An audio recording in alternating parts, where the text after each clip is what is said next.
আর একটা এজেন্ডা ভিতরে চলতেছে, আমি অনেকদিন খোলামেলা বলেছি, মুসলিম মেয়েদের ইজ্জত নেওয়ার একটা পায়তারা চলতেছে ভিতরে ভিতরে। মুসলিম মেয়েদেরকে ফুসলিয়ে ফাসলিয়ে প্রেমের ফাঁদে ফেলে ইজ্জত নষ্ট করে গর্ভে বাচ্চা দিয়ে চলে যাবে, এর নাম দিয়েছে লাভ জিহাদ। আপনারা এগুলো ঘাটাঘাটি করেন। মুসলিম মেয়েদেরকে খুব সতর্ক রাখবেন বাসায়।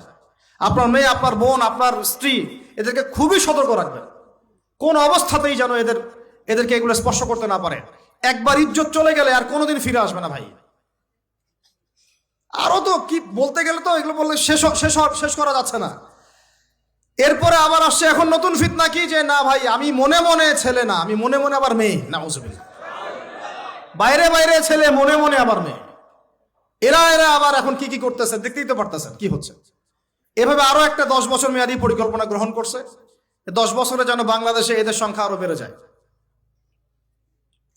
10 বছর, এই যে বললাম 1993 আগে যেমন জেনার হারটা একটু কম ছিল, কিছুটা হলেও কম ছিল, যতদিন থেকে এইসব দিবস পালন করা শুরু হলো জেনা বেড়ে গেল। ওই যে 20 বছর 25 বছরে এই জায়গায় আসলো। এখন যদি এইভাবে সমকামিতা ট্রান্সজেন্ডার চলতে থাকে, আগামী 20 বছর পর কোন জেনারেশন আসবে আল্লাহ ভালো জানে। আর তখন এই বাংলাদেশের উপর কোন গজব আসতে পারে আল্লাহ পাক ভালো জানে। আল্লাহর গজব চলে আসলে কোনো ন্যাটো আর কোনো জাতিসংঘ আর কোনো পশ্চিমা সভ্যতা আর কোনো মিত্র রাষ্ট্র কেউই বাঁচাতে পারবে না, কেউ না। এই সহজ কথাটা আমরা বুঝতে চেষ্টা করতেছি না। আল্লাহ পাক আমাদেরকে তওবা করে ফিরে আসার তৌফিক দান করেন। এইগুলো চলতেছে।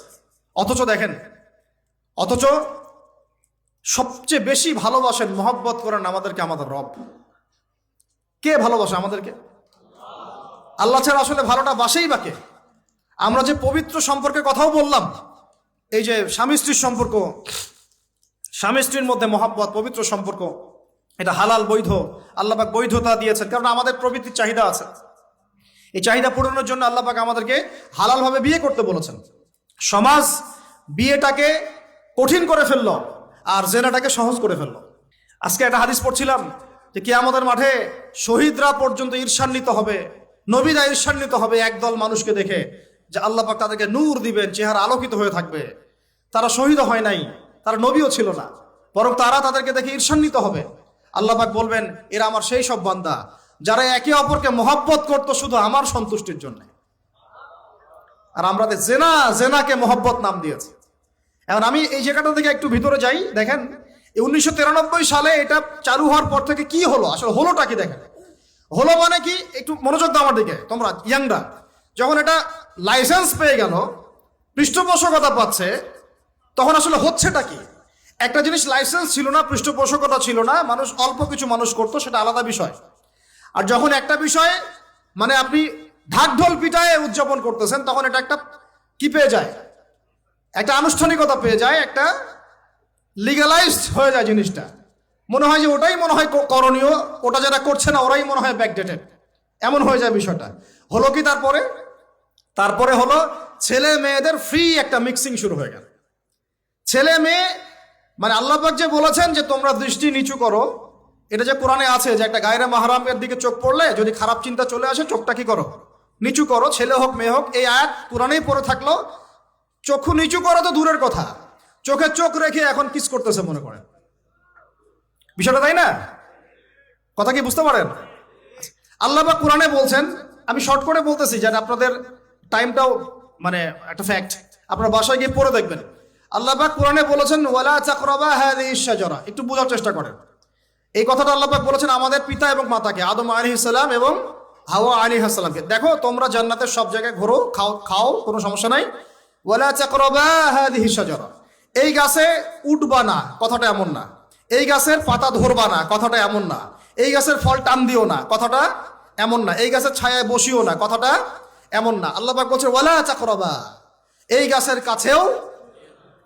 কাছেও, আরো জোরে বলেন, এই গাছের কাছেও যেও না। ফল খাওয়া তো দূরের কথা, গাছে উঠা তো দূরের কথা, গাছের নিচে বসা তো দূরের কথা, কাছেও সেম কথা আল্লাহ পাক সূরা বনী ইসরাঈলের মধ্যে বলছেন ওয়ালা তাকরাবুজ জিনা, তোমরা জিনার কাছেও। বলা হয় না যে তুমি দেখা সাক্ষাৎ করো না, ভ্যালেন্টাইন্স ডে পালন করো না তথাকথিত, তুমি ওর হাত ধরো না, তুমি ওর দিকে খারাপ নজরে তাকিও না, তুমি ওকে কিস করো না, তুমি সব করো কিন্তু মানে বিশেষ কাজটা করো না, তার সাথে অন্তরঙ্গ মিলিত হয়েও না, এগুলো বলা হয়নি। কি বলা হচ্ছে? ওর কাছেও। আর আমরা এখন কাছে কাছে যেও না আল্লাহ কোরআনে বলেছেন, আর সমাজ বলতেছে এটাই হলো কাছে আসার গল্প। এটা কি কাছে আসার? তাহলে কোরআন একদিকে যাচ্ছে, সুন্নাহ একদিকে যাচ্ছে, আপনার ইসলাম একদিকে যাচ্ছে, আল্লাহ একদিকে, রাসূল একদিকে, সমাজ। তাহলে নিঃসন্দেহে এই সমাজের উপর আল্লাহর বরকত নাজিল হবে, আল্লাহর রহমত আসবে। এটা বোঝার চেষ্টা করেন। এরপরে কি বেড়ে গেল? এখন দিবস পালন, আপনি তো পরিবারের পিতামাতাও মেনে নিচ্ছে যে আরে এটা তো ছেলে মেয়েরা এখন করেই, সমস্যা কি? ফ্রি মিক্সিং বেড়ে গেল। ফ্রি মিক্সিং বাড়া মানে জেনা বাড়া। এখন অবৈধ সম্পর্ক বেড়ে গেল, কেউ এটাকে জেনা মনেই করবে না। 500 টাকা 1000 টাকা দিয়ে জেনা করা যায় এক রাতের জন্য। জেনা হয়ে গেল সহজ, একদম সহজ। যেই জেনার কারণে সমাজে এমন মহামারী নেমে আসে, এমন রোগ নেমে আসে যেটা আগে কখনো ছিল না। করোনা তো কিছুই না, দেখেন সামনে আরো কি আসতেছে। ওটা তো কিছুই ছিল না। শুধুমাত্র জেনার কারণে, বেহায়াপনার কারণে, সমকামিতার কারণে এবং অশ্লীলতার কারণে আল্লাহ পাকের পক্ষ থেকে এমন এমন রোগ ব্যাধি আসে, বালা মুসিবত আসে, যা আগে কখনো পৃথিবীতে আসে নাই। তা আমাদের সবার প্রস্তুতি গ্রহণ করা উচিত। ভ্যাকসিন বানাইতে থাকেন এখন থেকেই। প্রস্তুতি মানে কি? প্রস্তুতি মানে ভ্যাকসিন। প্রস্তুতি মানে এটা নিবে না যে এগুলো থেকে আমরা দূরে থাকি, তওবা করে ফিরে আসি, এটা ওদের কাছে প্রস্তুতি না। প্রস্তুতি মানে গজব আসুক, দেখা যাবে, ভ্যাকসিন নিব, তখন দেখা যাবে সমুদ্রের ঢেউ আসুক, আশ্রয় কেন্দ্র বানাবো, ওখানে গিয়ে থাকবো, দেখা যাবে সুনামি আসলে দেখা যাবে যে যে এলাকা উঁচু ওই এলাকায় সব মানুষকে গিয়ে রাখবো। আমাদের প্রস্তুতি এইটা না যে আমরা আল্লাহর হারাম থেকে ফিরে আসি, তওবা করি, আল্লাহ বরকত দিবে, রহমত দিবে, মাফ করে দিবে। এটা প্রস্তুতি না আমাদের। এটাই হচ্ছে আমাদের বুদ্ধির অবস্থা। এই বুদ্ধি নিয়ে আমরা দাবি করি আমরা বুদ্ধিজীবী, এই বুদ্ধি নিয়ে আমরা সমাজ চালাই, এই মাথা নিয়ে আমরা সমাজ চালাই। কে টিকতে পারছে? ফেরাউন টিকতে পারছে? নমরুদ টিকতে পারছে? কে টিকতে পারছে পৃথিবীতে? আদ জাতি, সামুদ জাতি, কওমে নূহ, কওমে শুআয়ব, কে টিকতে পারছে? এখনকার 90 যারা ফেরাউন, 90 নমরুদ, 90 আবু জাহেল, এরাও টিকতে পারবে? কোশ্চিন কালো না। দেখেন তারপরে ফ্রি মিক্সিং বেড়ে গেল, প্রেমিক প্রেমিকা কপত কপতি, যুগল বিনিময়, যুগলবন্দি হচ্ছে। তারপরে জেনা বেড়ে গেল, পরকীয়াও বেড়ে গেল। জেনা বেড়ে গেল, পরকীয়া বেড়ে গেল। অথচ কোরআন বলছে জেনা করলে কোরআনের শাস্তি হচ্ছে 100 বেত্রাঘাত দিতে হবে। কতটা? আর ওইটা আপনি দিবস পালন করতেছেন এখন। আল্লাহ বলছেন এটা করলে 100 বেত্রাঘাত, আর 1 বছরের জন্য ওই এলাকা থেকে নির্বাসন। এটা কোরআন বলছে, সূরা নূরের আয়াত 2 নম্বর 3 নম্বর আয়াত। এটা বলছে কোরআন, কথা বলছে এটা। আর সমাজ বলতেছে আসো কাছে আসার গল্প, আরো জেনা করো। আল্লাহ বলছেন কাছেও যেও না, আমি বলছি এটাই কাছে আসার গল্প। এরপরে বাড়লো পরকীয়া, এর সাথে আরো বিভিন্ন সিরিয়াল, হিন্দি সিরিয়াল, এইটা স্টার জলসা, জি বাংলা দেখে দেখে আমাদের একদম মাথাটা খারাপ হয়ে গেল আর কি। বাসায় বউ, বাইরে আরো 3-4টা, বাসায় স্বামী, বাইরে 3-4টা। এই সমস্যাটা রেয়ার না, অনেক বেশি বেশি ঘরে ঘরে ঢুকছে এটা এখন। এর সাথে বাড়ছে সমকামিতা।